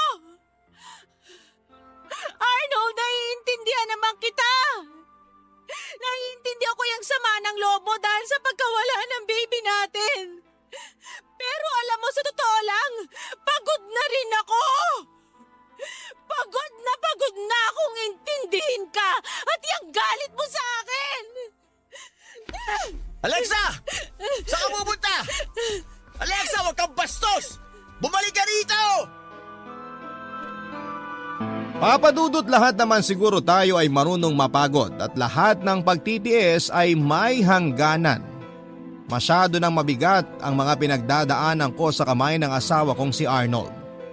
Hindi ko na kaya pang tiisin ang pananakit, mura at paulit-ulit na paninisi niya sa akin dahil sa pagkawala ng anak namin. Pareho namang kaming nawalan. Pero bakit parang pinamumukha niya sa akin na siya lang ang nasasaktan noon? Lagi niyang pinaparamdam na para bang wala akong naging pagmamahal o pagmamalasakit sa anak namin na ipinagbuntis ko. Kung tutuusin ay ako nga ang dapat na mas masaktan dahil ako ang nagdala kay baby sa sinapupunan ko, pero hindi yon ang nakikita ni Arnold. Pinaparamdam niya sa akin na naging napakawalang kwenta kong nanay sa dapat na magiging anak namin. Bigla na lang tuloy akong nakaramdam ng pagod ng gabi na yon, Papa Dudut. Naramdaman ko na parang hindi ko na kayang tiisin pa ang ginagawa niya sa akin. Hindi ko na kaya pang paulit-ulit na lamang nasaktan ang asawa ko. At nang gabi na yon ay nag-decide na akong umalis ng bahay namin nang muli niya na naman akong saktan. Dala ko ang cellphone at wallet ko na nasa bulsa ko at kagad akong sumakay ng tricycle na nakaparada malapit lang sa amin. Dumiretso ako sa bahay ng pinsan at kumari kong si Kate. Kaya lang, wala naman siya doon sa bahay pero pinatuloy pa rin ako ng asawa niyang si Ryan, Papa Dudut.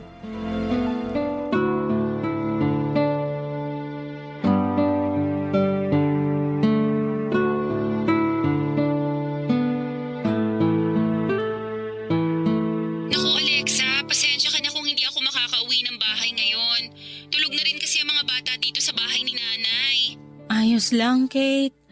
Ako nga ang dapat humingi ng pasensya kasi pumunta ako dito sa bahay niyo ng 10 oras ng gabi. Ano ka ba? Walang problema doon. Ayun nga lang, si Ryan lang ang nandyan ngayon sa bahay.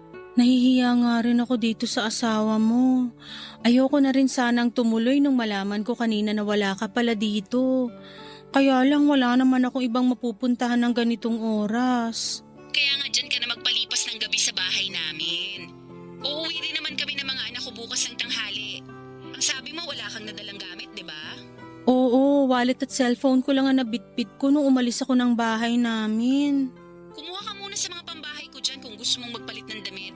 Naku, hindi na. Ayos lang naman ako dito sa suot ko. O sige, ikaw ang bahala. Basta kapag gusto mong magpalit ng damit, nandyan lang naman yung mga gamit ko. Saka pareho lang naman tayo ng size ng katawan kaya magkakasya sa iyo ang mga damit ko. Salamat talaga, Kate. Sus, wala yun. Nakausap ko na rin pala si Ryan kanina. Binilin ko na sa kanya na doon ka na lang sa kwarto namin matulog at doon na lang siya sa sofa. Isa lang kasi ang kwarto namin dyan sa bahay. Okay lang naman kahit ako na lang ang matulog sa sofa. Ako naman ang hindi papayag na ikaw ang hindi maging komportable sa pagtulog mo. Stress ka na nga sa asawa mo, pati ba naman dyan sa bahay namin? Mas stress ka pa? Hindi naman pwede yun. O basta, feel at home ka lang dyan. Ibababa ako na tong tawag kasi kailangan ko nang pumasok sa loob ng bahay. Wala kasing signal doon. Saka nilalamok na rin ako dito sa labas eh. O sige, salamat uli, Kate. Wala yun. Kita tayo bukas. Bye! Bye!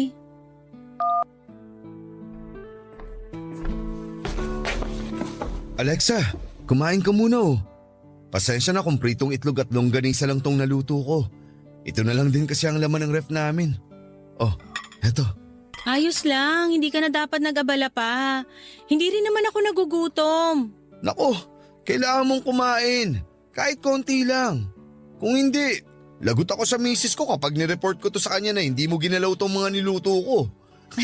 Sige na nga. Salamat Ryan ha. Saka pasensya ka na rin kasi naabala pa kita ng ganitong oras. Ayos lang. Wala rin naman akong pasok sa trabaho bukas. Kaya nga ito, umiinom ako ng alak mag-isa. Pampatulog lang. Ay, oo nga. Kumusta na pala yung pasa sa pisngi mo? Hindi na ba masyadong masakit? Hindi na masyado. Salamat sa ice bag na pinahiram mo kanina. Ay, alam mo ba na hindi ito ang unang pagkakataon na nasaktan ako ni Arnold? Hindi pala first time yan? Bakit tinayaan mo pang maulit? Dahil mahal na mahal ko ang asawa ko at ayoko na tuluyang masira ang pagsasama namin. Tama naman siya na kasalanan ko kung bakit nawala ang baby namin eh. Kaya dapat kong intindihin ang galit na nararamdaman niya sa akin. Alexa, walang may gusto na mawala ang baby nyo. Kaya hindi mo yung kasalanan. Kasi hindi mo naman sinadya ang nangyari. Ay, ang mabuti pa. Eto. Para saan tong bote ng alak? Uminom ka. Para kahit paano, marelax ka. Huwag kang mag-alala. Hindi naman malakas ang tama ng alak na yan. Mag-isang bote ka lang. Para makapagpahinga ka rin kaagad mamaya. Papadudot magkaklase kami ni Kate mula elementary hanggang high school at naging magka-schoolmate din noong college. Kaya naman naging malapit din kami sa isa't isa. Kahit paano rin ay kaklose ko na ang naging asawa niya na si Ryan dahil mabait naman ito sa akin. Kaya nga hindi ko na rin napigilan noon ang sarili ko na mapakwento sa kanya at maglabas ng sama ng loob sa sitwasyon ko. Umiyak na rin ako noon dahil walang ibang nakakaalam ng mga pinagdadaanan ko sa kamay ni Arnold kung hindi si Kate lamang. Naging magaan naman ang loob ko kahit papaano dahil sa pag-uusap namin na yon ni Ryan. Nang mga oras din na yon, papadudot ay sakto namang umiinom siya ng alak nang dumating ako sa bahay nila. Hindi ko na nga rin siya natanggihan pa nang alokin niya ako ng isang bote ng alak. Alam ko kasi na kailangan ko yon para kahit papaano ay makalimot ako sa pinagdadaanan ko. Pero hindi lang pala problema ko ang makakalimutan ko noon kung hindi pati na rin ang limitasyon ko ng gabi na yon. At dahil nga sa sobrang kalasingan ko noon ay hindi ko na napigilan pa na may mangyari sa amin ni kumpare Papadudot. Kabarangay, i-share mo ang iyong barangay love stories. Sabay-sabay nating pakinggan ang iyong kwento ng pag-ibig, buhay at pag-asa. Ipadala lang sa barangaylovestories@yahoo.com. Papadudot ng magising ako sa tabi ni Ryan na wala nang kahit na anong saplot sa katawan namin ay kagad akong bumangon at doon na rin siya nagising. Agad niyang kinuha ang mga damit niya at lumabas ng kwarto. Ako naman ay naiwan doon na mabilis ding nagbihis. Saglit pa akong natigil noon sa kwarto at napatulala. Ilang beses kong tinatanong ang sarili ko kung bakit hinayaan ko na may mangyari sa aming dalawa ni Ryan ng gabing yon. Bakit hindi ako nag-iwan ng kaunting katinuan sa isipan ko at sarili ko? Napakalaking kasalanan ang nagawa ko sa asawa at sa kumpare kong si Kate. Naiyak na lamang tuloy ako noon dahil sa nangyari at nang mahimasmasan ako ay nag-decide na akong lumabas ng kwarto. Noon naman papadudot ay naabutan ko si Ryan na naghahain ng almusal sa lamesa. Nung una ay tahimik lamang kaming pareho habang nagkakape hanggang sa siya na ang bumasag ng katahimikan na yon. Nagsorry siya dahil sa nangyari sa aming dalawa at sana raw ay maniwala ko na hindi niya intensyon na samantalahin ang pagkalasing ko. Naramdaman ko naman ang sincerity sa boses niya at alam ko na walang sapilitang nangyari ng gabing yon. Pareho naming ginusto yon, dala na rin ang spirito ng alak na nasa mga katawan namin ng oras na yon. Papadudod sinabi ko kay Ryan na mas mabuti pang kalimutan na lang namin ang nangyari sa aming dalawa. At nang makauwi nga si Kate kinahapunan ay halos hindi ako makatingin sa mga mata niya. Sobra kasi akong nakukonsensya dahil sa malaking kasalanan na nagawa ko sa kanya. Pero pinilit ko pa rin ang sarili ko na umarte na parang walang kahit na anong nangyari. At halos hindi na rin kami magkibuan noon ng asawa niyang si Ryan Papadudot.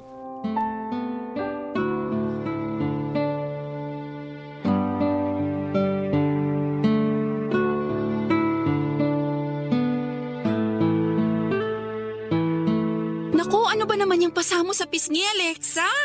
Ang laki! Hindi naman masyado. Saka pagaling na rin naman to. Anong hindi masyado ka dyan? Malaki kaya? Mukhang malakas ang pagkakasampal sa'yo ng hayop na Arnold na yun ah. Lasing lang siya kagabi kaya niya ako nasaktan. Huwag mo na siyang ipagtanggol. Sigurado naman ako na hindi yun ang unang pagkakataon na nasaktan ka niya. Bakit ba kasi tinitiis mo pang makasama siya sa iisang bahay? Alam mo naman ang sagot dyan, Kate. Ayokong tuluyan na masira ang pagsasama namin. Kaya okay lang sa'yo na gawin kang punching bag ng asawa mo, ganon. Hindi naman ganun kasama si Arnold kagaya ng iniisip mo. Sigurado ko na kaya siya nagkaganon kasi hindi niya pa rin matanggap ang pagkawala ng baby namin. Alexa, halos 1 taon na rin ang nakalipas mula nang makunan ka. Kahit hindi ko na-experience ang makunan o mawalan ng anak, alam ko naman na mali ang ginagawa niyang pananakit sa'yo. At mali ka rin na hinahayaan mo siyang saktan ka ng ganyan. Mahal ko si Arnold eh. Nandun na tayo sa mahal mong asawa mo. Pero wag mo naman sanang kalimutan na mahalin ang sarili mo. Excuse sa inyo. Pinagtimpla ko kayo ng kape saka eto. May biko rin akong dala na binili ko sa naglalakong bata kanina. Ilalagay ko na dito sa lamesa ha. Oh. Ayan, salamat mahal. Kanina pa nga rin ako nagugutom eh. Alexa, eto ang kape mo. Tsaka ito, biko. Salamat, Ryan. Nga pala, mahal. Lalabas lang ako saglit. Nagaya kasi si paring Oka na uminom kami sa bahay nila. O sige, basta umuwi ka kaagad. Saka huwag kang magpapakalasing masyado ha. Oo, mahal. Maiwan ko muna kayo. Sige, Alexa.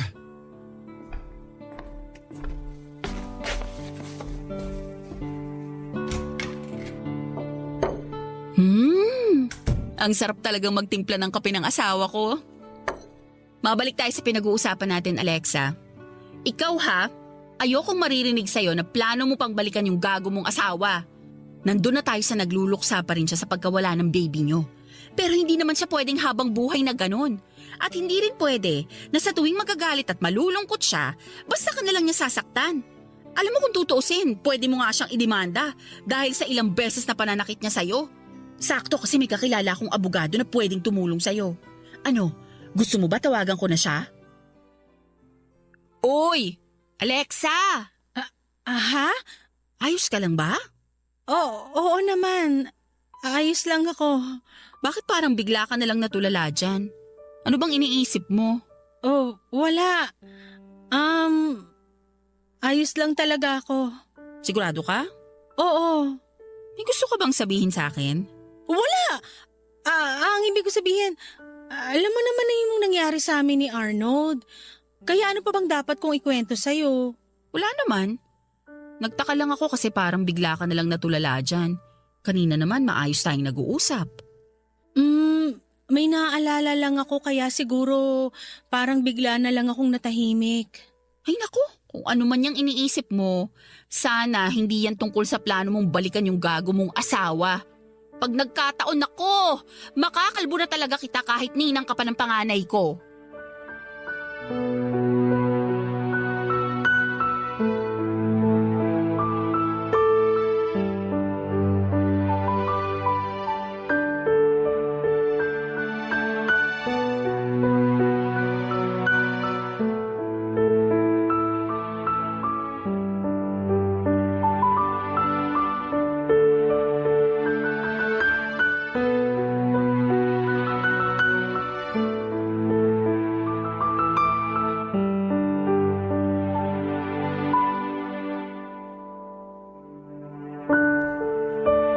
Papadudod sa kabila ng pangungumbinsi ni Kate na huwag ko nang muli pang balikan ang asawa ko ay hindi ko rin po nasunod yon.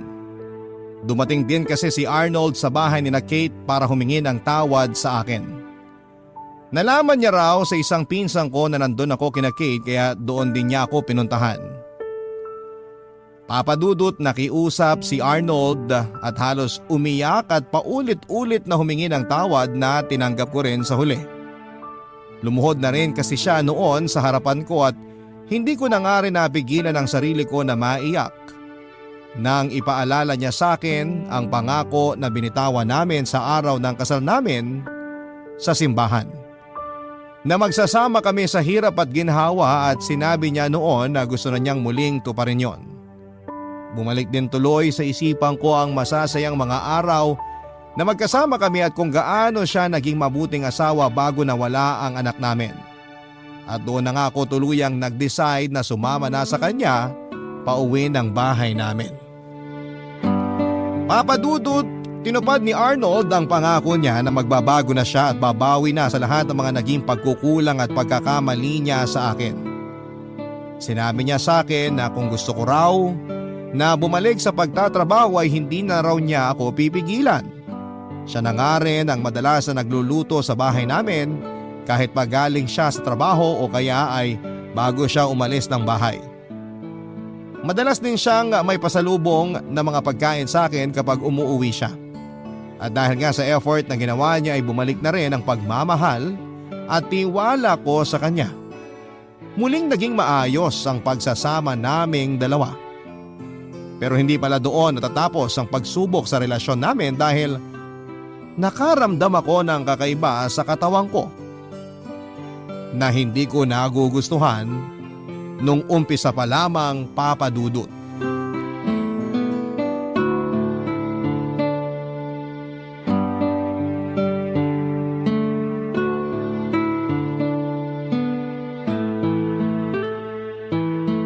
Kumusta ka naman dito sa bahay nyo? Ayos naman. Ayos naman na ayos lang talaga? O nagkukunwari na ayos lang? Maayos lang talaga, Kate. Sabi ko naman sa'yo, nagbago na ang asawa ko eh. Alam mo, parang hindi ko kayang paniwalaan yan.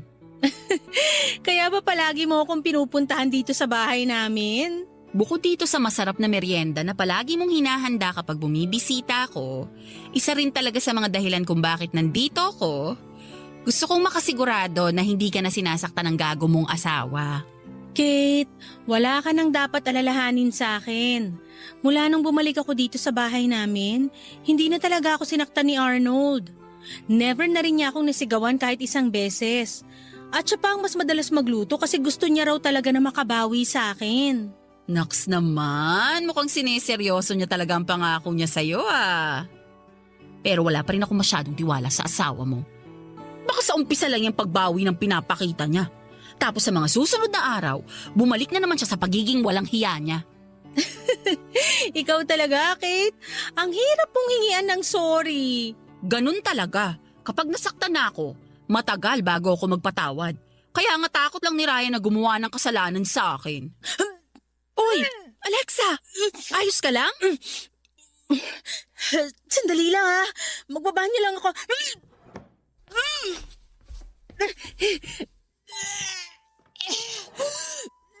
Uy, sigurado ka bang okay ka lang? Ano bang nangyayari sa'yo?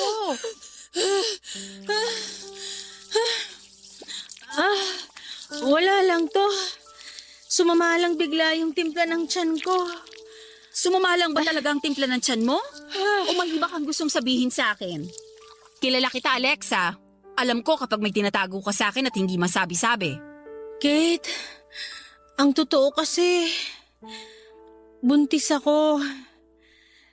Nag-pregnancy test ako kahapon at positive ang lumabas na resulta. Talaga? Congrats! Sa wakas, magkakaanak na kayo ni Arnold! Tama ba yung narinig ko? Buntis ka, Alexa? Nako, sakto. Nandito na pala yung asawa mo. O ibibigay ko na muna ang moment na to sa inyo. Aalis na ako para makapag-usap kayong dalawa. Congrats uli, Alexa! Tawagan mo na lang ako mamaya, ha? Sige, Arnold, una na ako. Bye! Totoo bang magkakaanak na tayo, Alexa? Arnold, bakit nakauwi ka na kagad dito sa bahay? Di ba dapat mamaya pa ang tapos ng shift mo? Alexa! Yung tanong ko muna sagutin mo. Totoo ba yung narinig ko? Totoo bang buntis ka? Oo. Woo! Salamat po! Sa wakas buntis na ang asawa ko! Magiging tatay na ako! Woo! Uy, Arnold, huwag kang maingay. Baka may magalit na kapitbahay dahil sa kakasigaw mo dyan at mareklamo pa tayo sa barangay. Nako, sorry. Sobrang natuwa lang talaga ako at hindi makapaniwala. Sa wakas, Alexa, magkakaanak na tayo. Magiging isang totoong pamilya na rin tayo. Pangako hindi ko kayo pababayaan na magiging anak natin.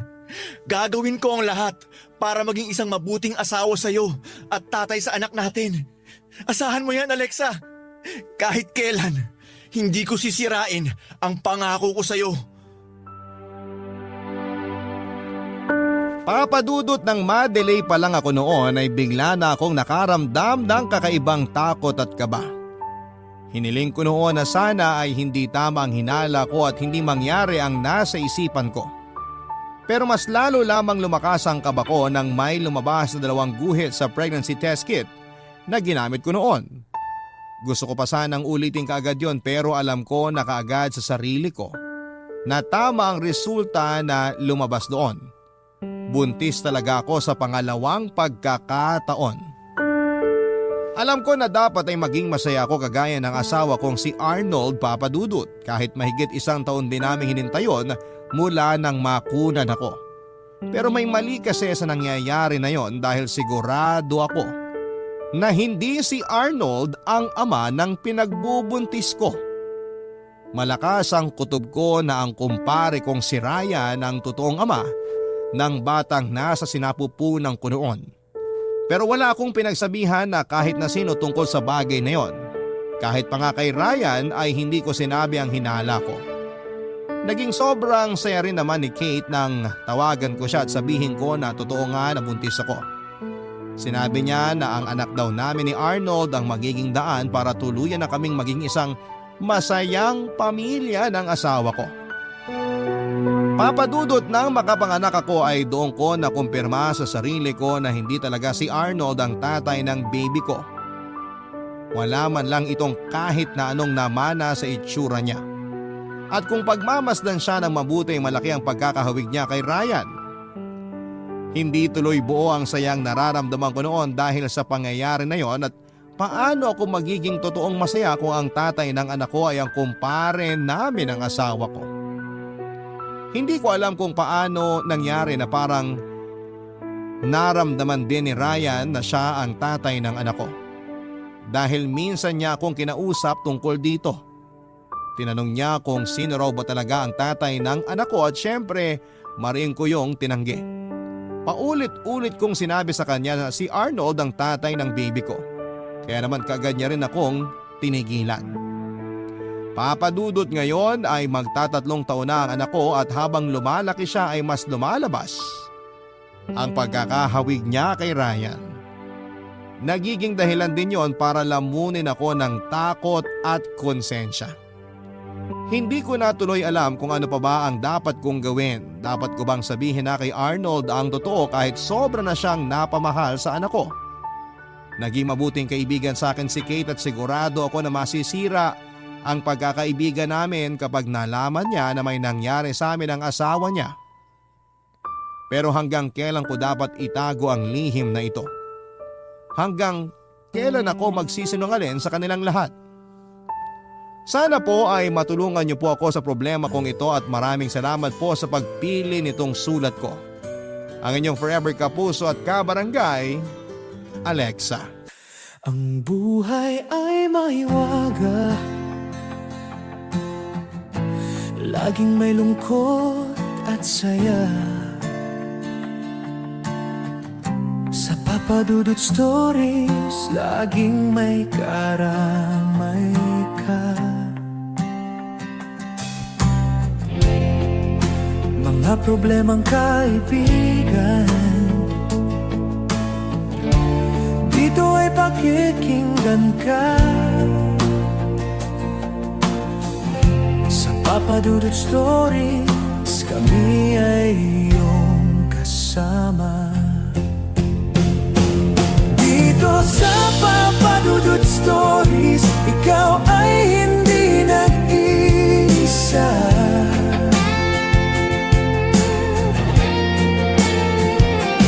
Dito sa Papadudut Stories, may nagmamahal sa'yo.